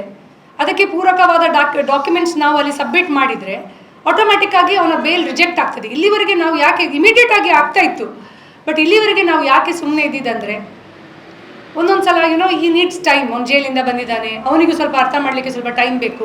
ಬಟ್ ನನಗೆ ತಿಳಿದಾಗೆ ಇದೆಲ್ಲ ಆಗಲಿಕ್ಕೆ ಮೂಲ ಕಾರಣ ಅವನ ಅಮ್ಮನಿಗೆ ಇಷ್ಟ ಇಲ್ಲ ಅಂತೆ ಮದುವೆ ಆಗೋದು. ಅವನ ತಂದೆ ಅವನು ಯಾರು ಓಕೆ, ಬಟ್ ಅಮ್ಮ ಮೇಜರ್. ಈಗ ಇಷ್ಟೆಲ್ಲ ನಾವು ಮಾತಾಡ್ತೇವೆ, ಒಂದು ದಿನ ಪ್ರತಿಕ್ರಿಯೆ ಕೊಟ್ಟಿದ್ದಾನೆ. ಇನ್ನೊಂದು ವಿಚಾರ ನಾನಿಲ್ಲಿ ಹೇಳಲಿಕ್ಕೆ ಇಚ್ಛಿಸ್ತೇನೆ. ನನಗೆ ಅರುಣ್ ಪುತ್ತಿಲ ಮೇಲೆ ತುಂಬ ಗೌರವ ಇದೆ. ಪುತ್ತೂರಲ್ಲಿ ಅವರಿಗೆ ಆದ ಒಂದು ಸ್ಥಾನಮಾನ ಇದೆ. ಮೊನ್ನೆ ಅವರು ಶ್ರೀನಿವಾಸ ಕಲ್ಯಾಣೋತ್ಸವ ಅಂತ ಮಾಡಿದರು. ದೇವರಿಗೆ ಮದುವೆ ಮಾಡಿಸುವ ಅಗತ್ಯ ಅವರಿಗಿಲ್ಲ, ದೇವರು ಆಲ್ರೆಡಿ ಮದುವೆ ಆಗಿದ್ದಾರೆ. ದೇವರನ್ನು ಮದುವೆ ಮಾಡೋ ತಾಕತ್ತು ಯಾರಿಗೂ ಇಲ್ಲ ಈ ಜಗತ್ತಲ್ಲಿ, ಭೂಮಿಯಲ್ಲಿ. ಈ ಹುಡುಗಿಗೆ ಮದುವೆ ಮಾಡಿಸುವ ತಾಕತ್ತು ಅವ್ರಿಗಿರ್ಬೇಕು. ಇವಳು ದೇವರಿಗಿಂತ ಮೇಲಲ್ಲ. ಅವರು ಮನಸ್ಸು ಮಾಡಿದರೆ ಪುತ್ತೂರಲ್ಲಿ ಅವನನ್ನು ಮದುವೆ ಮಾಡಿಸೋದು ಒಂದು ದೊಡ್ಡ ಸಂಗತಿ ಅಲ್ಲ. ಮತ್ತೆ ಸಂಸಾರ ಸರಿ ಹೋಗೋದಿಲ್ವಾ? ತೊಂದರೆ ಇಲ್ಲ. ಈ ಮೂಲಕ ನಾನು ಅವರಿಗೂ ರಿಕ್ವೆಸ್ಟ್ ಮಾಡ್ತಾ ಇದ್ದೇನೆ, ಶ್ರೀನಿವಾಸ ಕಲ್ಯಾಣ ಮಹೋತ್ಸವ ನೀವು ಮಾಡುವ ಅಗತ್ಯವೇ ಇಲ್ಲ. ನಿಮ್ಮ ಊರಲ್ಲಿ ಒಂದು ಹುಡುಗಿಗೆ ಅನ್ಯಾಯ ಆಗಿದೆ, ಅದು ಒಂದು ಹಿಂದೂ ಹೆಣ್ಣು ಮಗಳಿಗೆ, ಅವಳಿಗೆ ನ್ಯಾಯ ಕೊಡಿಸಿ ನೀವು. ಅವನ ಬೇಲು 100% ಕ್ಯಾನ್ಸಲ್ ಆಗ್ತದೆ, ಅವನು ಮತ್ತೆ ಒಳಗೆ ಹೋಗ್ತಾನೆ. ಅಲ್ಲ ಮೇಡಮ್, ಈಗ ಬೇಲ್ ಕ್ಯಾನ್ಸಲ್ ಮಾಡಿದ್ರು ನಿಮ್ಮ ಉದ್ದೇಶ ಹೇಗೆ ಇದಾಗ್ತದೆ? ನೋಡಿ ಅಣ್ಣ, ನಾವು ಈಗ ಅವ್ರ ಹತ್ರ ಇಷ್ಟು ಟೈಮ್ ವೇಟ್ ಮಾಡಿದ್ವಿ. ಈಗ ಒಂದು ಮದುವೆ ಆಗುದಿಲ್ಲ ಅಂತ ಆದ್ಮೇಲೆ ಕೋರ್ಟ್ ಡಿಸೈಡ್ ಮಾಡ್ತದೆ, ಕೋರ್ಟ್ ಅವನ ಹತ್ರ ಕೇಳ್ತದೆ, ನೀನು ಮದುವೆ ಆಗ್ತೀಯಾ ಜೈಲಿಗೆ ಹೋಗ್ತೀಯ ಅಂತ. ಆಗ ಅವನು ಡಿಸೈಡ್ ಮಾಡಬೇಕು, ಅವನು ಜೈಲಿಗೆ ಹೋಗ್ತಾನ ಕೋರ್ಟಿಗೆ ಹೋಗ್ತಾನ. ಅಪ್ಪ ಹೇಳ್ತಾರಂತೆ ಅವ್ನು ಜೈಲಿಗೆ ಹೋಗ್ಲಿಕ್ಕೂ ರೆಡಿ ಇದ್ದಾನೆ, ಮದುವೆ ಆಗ್ಲಿಕ್ಕೆ ರೆಡಿ ಇಲ್ಲ ಅಂತ. ಹಾಗಾದ್ರೆ ಅವನಿಗೆ ಹೆಣ್ಣು ಮಗಳನ್ನು ಇಷ್ಟು ಮುಂದುವರಿಸಲಿಕ್ಕೆ ಅವನಿಗೆ ಅಗತ್ಯ ಏನಿತ್ತು? ಮತ್ತೆ ಪ್ರತಿಯೊಂದು ಮಾತನ್ನು ದುಡ್ಡಲ್ಲಿ ಅವ್ರು ತುಲನೆ ಮಾಡ್ತಾ ಇದ್ದಾರೆ. ಅಂದ್ರೆ ದುಡ್ಡು, ಬಡವರಿಗೆ ದುಡ್ಡು ಕೊಟ್ಟ ಕೂಡಲೇ ಎಲ್ಲ ಆಗ್ತದೆ. ಇದು ಬಿಹಾರ ಅಲ್ಲ, ಇದು ದಕ್ಷಿಣ ಕನ್ನಡ ಜಿಲ್ಲೆ. ಬಿಹಾರದಲ್ಲಿ ಸಾಹುಕಾರರು ಹೀಗೆ ಕೆಲಸದವ್ರು ಬಂದವರನ್ನೆಲ್ಲ ಹೊಟ್ಟೆ ಮಾಡಿ ಅವ್ರಿಗೇನೆಲ್ಲ ಮಾಡ್ತಾರೆ, ಹೊಡೆದು ಸಾಯಿಸ್ತಾರೆ. ಇದು ದಕ್ಷಿಣ ಕನ್ನಡ ಜಿಲ್ಲೆ, ಇಲ್ಲಿ ಅಷ್ಟು ಸುಲಭ ಇಲ್ಲ. ಜನ ಎಲ್ಲ ಬುದ್ಧಿವಂತರಿದ್ದಾರೆ. ಈಗ ನಾವು ಹೋರಾಟಕ್ಕೆ ಇಳಿಲಿಲ್ಲ, ಅದಕ್ಕೆ ಜನ ಬೀದಿಗೆ ಬರಲಿಲ್ಲ. ನಾಳ್ದು ಗೊತ್ತಾಗ್ತದೆ ನಿಮಗೆ ಎಷ್ಟು ಜನ ಬೀದಿಗೆ ಬರ್ತಾರೆ ಅಂತ. ಯಾರ್ಯಾರನ್ನು ಇವ್ರು ಬರಬೇಡಿ ಅಂತ ಹೇಳ್ತಾರೆ. ಮತ್ತೆ ಸೈಕಲ್ ಬ್ಯಾಲೆನ್ಸ್ ಮಾಡುವ ಅಗತ್ಯ ನನಗಂತೂ ಇಲ್ಲ, ಇವರಿಗೂ ಇಲ್ಲ. ಯಾಕಂದ್ರೆ ಮಗಳ ಜೀವನ ಹಾಳಾಗಿ ಆಗಿದೆ, ಇನ್ನೇನಾಗಬೇಕು? ಮಗಳ ಜೀವನ ಹಾಳಾಗಿ ಆಗಿದೆ, ಯಾರು ಮದುವೆ ಆಗ್ತಾರೆ ಪೂಜಾಳನ್ನು? ಅಟ್ಲೀಸ್ಟ್ ಗಂಡ ಆಗಿ ಒಂದು ದಿನಕ್ಕಾದ್ರೂ ತೊಂದ್ರಿಲ್ಲ, ಗಂಡ ಆಗಿರ್ತಾನಲ್ಲವ. ಅಟ್ಲೀಸ್ಟ್ ಗಂಡ ಆದ ಮೇಲೆ ಸಂಸಾರ ಒಟ್ಟು ಹೋಗ್ಲಿಲ್ಲ, ಕೋರ್ಟಲ್ಲಿ ಅದಕ್ಕೂ ಅವಕಾಶಗಳಿದೆ. ಇದನ್ನಾದ್ರೂ ಇಲ್ಲಿ ಎಲ್ಲ ತಿಳಿದವರು ತುಂಬಾ ಇದ್ದಾರೆ, ಹಿಂದುತ್ವದ ಲೀಡರ್ಗಳು. ಅವ್ರು ಹೇಳ್ಬೋದಲ್ಲ ಅವರಿಗೆ. ಸದ್ಯಕ್ಕೆ ಸಮಾಜ ನೋಡ್ತಾ ಇದೆ, ಇದೊಂದು ಎಕ್ಸಾಂಪಲ್. ಹಾಗಾದ್ರೆ ದುಡ್ಡಿದ್ದ ಮಕ್ಕಳು ಯಾರು ಸಹ ಯಾರನ್ನು ಕರ್ಕೊಂಡು ಹೋಗಿ ಗರ್ಭಿಣಿ ಮಾಡಿ ಒಂದು ಮಗು ಕೈಯಲ್ಲಿ ಕೊಟ್ಟು 10,000, 8 ಲಕ್ಷ, 50 ಲಕ್ಷ ಕೊಟ್ಟರೆ ಮ್ಯಾಟರ್ ಸಾಲ್ವ್. ಹಾಗೆ ತುಂಬ ದುಡ್ಡಿದ್ದವರು ಇದ್ದಾರೆ, ಕೋಟಿಯಲ್ಲಿ ಇದ್ದಾರೆ. 10 ಹುಡುಗಿಯರನ್ನು ಹೀಗೆ ತಂದು ಮಾಡಿದರೆ ಆಗ್ತದ? ಮತ್ತೆ ಹೇಳ್ತಾರೆ ಮುಸಲ್ಮಾನರ ಹೆಲ್ಪ್ ತಗೊಳ್ಬೇಡಿ ನೀವು ಅವರನ್ನು ಯಾಕೆ ಕಡ್ದದ್ದು? ಮುಸಲ್ಮಾನರು ಈ ಪ್ರತಿಭಟನೆಗೆ ಬಂದದಕ್ಕೆ, ನೀವು ಅವರೊಟ್ಟಿಗೆ ಪ್ರತಿಭಟನೆಗೆ ಕೂತ್ಕೊಂಡಕ್ಕೆ ನಾವು ಹಿಂದೂ ಸಮಾಜದ ಈ ಏನು ಹೇಳ್ತಾರೆ ಸಮಾಜದವರು ನಿಮ್ಮೊಟ್ಟಿಗೆ ಬರುವುದಿಲ್ಲ ಅಂತ. ಇವರಿಗೆ ನಾಚಿಕೆ ಆಗಬೇಕು. ಇವರು ಬರಲಿಲ್ಲ ಅಂತ ಹೇಳಿ ಇವರು ಮುಸಲ್ಮಾನರ ಹತ್ರ ಹೋಗಿದ್ದಲ್ಲ. ನಾನು ಈ ಮೂಲಕ ಮುಸಲ್ಮಾನರನ್ನು ಮತ್ತೆ ರಿಕ್ವೆಸ್ಟ್ ಮಾಡ್ತಾ ಇದ್ದೇನೆ, ಪ್ಲೀಸ್ ಬನ್ನಿ, ನಮಗೆ ಹೆಲ್ಪ್ ಮಾಡಿ. ನಮ್ಮ ಸಮಾಜದಲ್ಲಿ ಯಾರು ನಮಗೆ ಹೆಲ್ಪ್ ಮಾಡುವವರು ಇಲ್ಲ, ಯಾರು ಇದರ ಬಗ್ಗೆ ಮಾತಾಡಿದವರು ಇಲ್ಲ. ಇವತ್ತು ನಾನು ಹೇಳ್ತಾ ಇದ್ದೇನೆ, ಮಾತಾಡಿದವರು ಇಲ್ಲ, ಯಾರು ಇಲ್ಲ ಅಂತ. ಯಾರು ಇದ್ದೀರಿ ಬಂದು ಪ್ರೆಸ್ ಮಾಡಿ, ನಾವಿದ್ದೇವೆ, ನಾವು ಇದು ಹೆಲ್ಪ್ ಮಾಡಿದ್ದೇವೆ, ನಾವು ಈ ರೀತಿ ಸಹಾಯ ಮಾಡಿದ್ದೇವೆ ಅಂತ ಹೇಳಿ.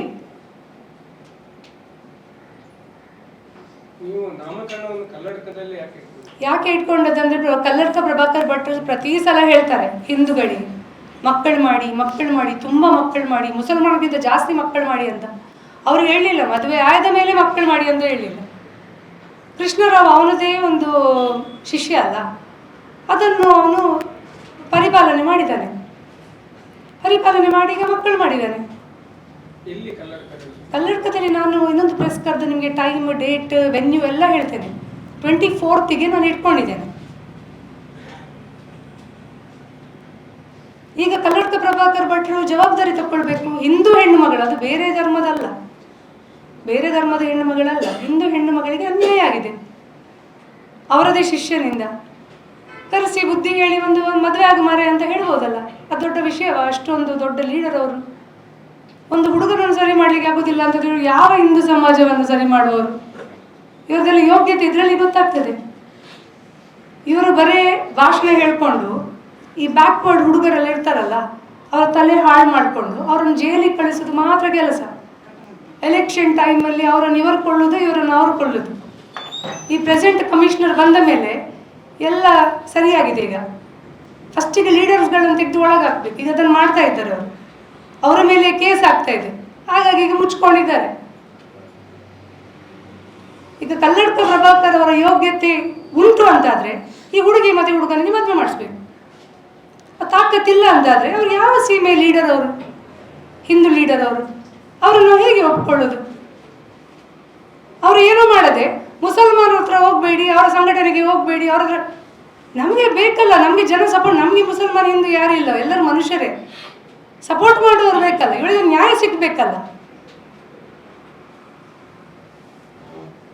ಮಗುವನ್ನು ಸಾಂತ್ವನ ಕೇಂದ್ರಕ್ಕೆ ಬಿಡುವಂತ ಹೇಳಿದ್ದಾರೆ ಅವರೇ ಕೃಷ್ಣ ಜೀರಾವ್ ಮತ್ತು ಅವನ ಕುಟುಂಬಸ್ಥರು. ಇಲ್ಲ ಅಂತ ಹೇಳಿದರೆ ಅವ್ರು ಬಂದು ಪ್ರೆಸ್ ಮಾಡಬೇಕು, ಇಲ್ಲ ಇದೆಲ್ಲ ಇವ್ರು ಹೇಳಿದ್ದು ಸುಳ್ಳು, ಕತೆ ಕಟ್ತಾ ಇದ್ದಾರೆ ಅಂತ. ನನ್ನ ಮೊಬೈಲಲ್ಲಿ ರೆಕಾರ್ಡ್ ಇದೆ, ಅದು ನೆಕ್ಸ್ಟ್ ರೌಂಡಲ್ಲಿ ರಿಲೀಸ್ ಮಾಡ್ತೇನೆ. ಒಂದೇ ದಿನ ಪಿಕ್ಚರ್ ನೋಡಬಾರ್ದು, ಸ್ವಲ್ಪ ಸ್ವಲ್ಪ ಸೀರಿಯಲ್ ಇದು, ಸ್ವಲ್ಪ ಸ್ವಲ್ಪ ನೋಡಬೇಕು. ಒಂದೇ ದಿನ ಪಿಕ್ಚರ್ ನೋಡಿದರೆ ಮಜಾ ಇಲ್ಲ. ತುಂಬ ಪಿಕ್ಚರ್ ನನ್ನ ಮೊಬೈಲ್ ಒಳಗೆ ಇದೆ, ಒಂದೊಂದಾಗಿ ರಿಲೀಸ್ ಮಾಡ್ತಾ ಹೋಗ್ತೇನೆ. ಸೀರಿಯಲ್ ಇವತ್ತು ಶುರುವಾಗಿದೆ ಮತ್ತೆ.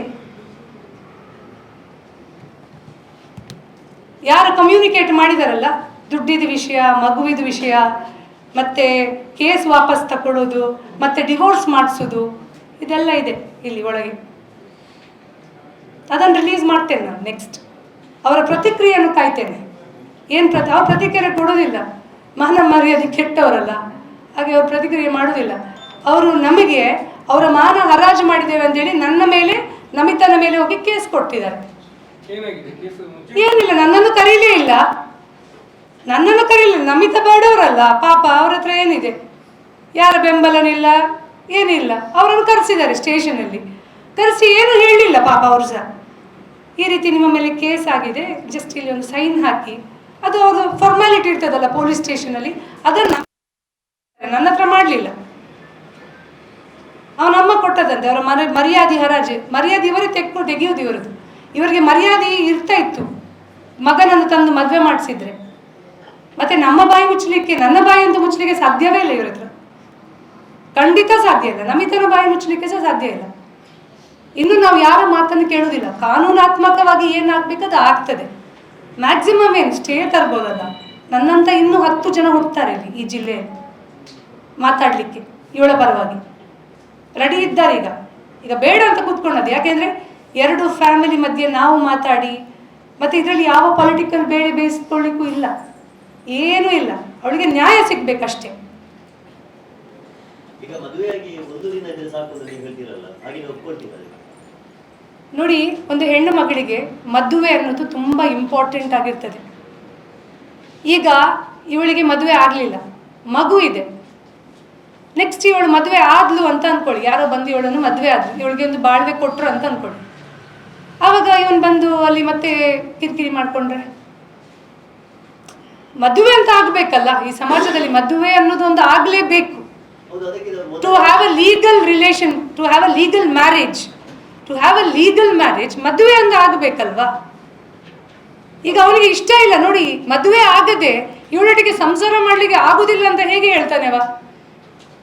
ಈಗ 7 ವರ್ಷ ಒಟ್ಟಿಗಿದ್ರು, 7-8 ವರ್ಷದಿಂದ ಫ್ರೆಂಡ್ಸ್ ಆಗಿದ್ರು, ಒಂದು ರಿಲೇಷನ್ಶಿಪ್ಪಲ್ಲಿದ್ದರು. ಆ ವಿಶ್ವಾಸದಲ್ಲಿ ಈಗ 8 ವರ್ಷದಲ್ಲಿ ಅವನಿಗೆ ಗೊತ್ತಿರ್ತದಲ್ಲ ಪೂಜಾ ಹೇಗೆ ಅಂತ ಹೇಳಿ. ಈಗ ಇಷ್ಟು ದೊಡ್ಡ ಸ್ಟೆಪ್ ಅವರಿಗೆ ಬರಬೇಕು ಅಂತಾದರೆ ಅವರೊಳಗೆ ಆ ಅನ್ಯೋನ್ಯತೆ ಇದ್ದ ಕಾರಣ ಅವರು ಅಲ್ಲಿವರೆಗೆ ರೀಚ್ ಆಗಿದ್ದಾರೆ. ಈಗ ಮದುವೆ ಆದ ಮೇಲೆ ಮತ್ತೆ ಅವ್ರು ಡಿಸೈಡ್, ಅವ್ರ ಮನಸ್ಸು ಚೇಂಜ್ ಆಗ್ಬೋದು, ಇಲ್ಲ ನಾವು ಒಟ್ಟಿಗೆ ಬಾಳ್ವೆ ಮಾಡ್ಬೋದು ಅಂತ ಆಗ್ಬೋದು. ಇಮಿಡಿಯೇಟ್ ಏನು ಡಿವೋರ್ಸ್ ಆಗೋದಿಲ್ಲಲ್ಲ.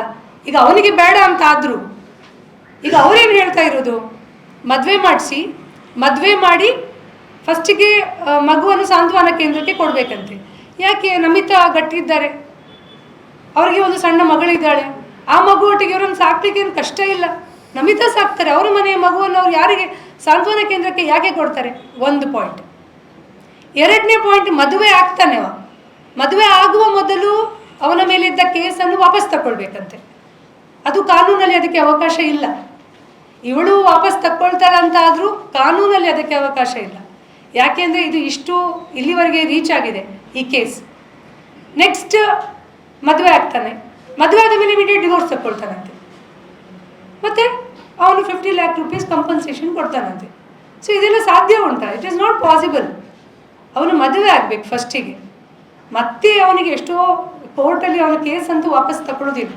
ಎಷ್ಟೋ ವರ್ಷಗಳ ನಂತರ ಅವನು 1 ವರ್ಷನೋ 2 ವರ್ಷನೋ ಕೋರ್ಟ್ ನೋಡ್ತದೆ, ಅವರಿಗೆ ಸಂಸಾರ ಮಾಡಲಿಕ್ಕೆ ಆಗೋದಿಲ್ಲ ಅಂತಾದಾಗ ಆಟೋಮ್ಯಾಟಿಕ್ಲಿ ಅವರಿಗೆ ಡಿವೋರ್ಸ್ ಪ್ರೊಸೀಜರ್ಸ್ಗೆ ಹೋಗುವ ಅವಕಾಶಗಳು ಇರ್ತದೆ.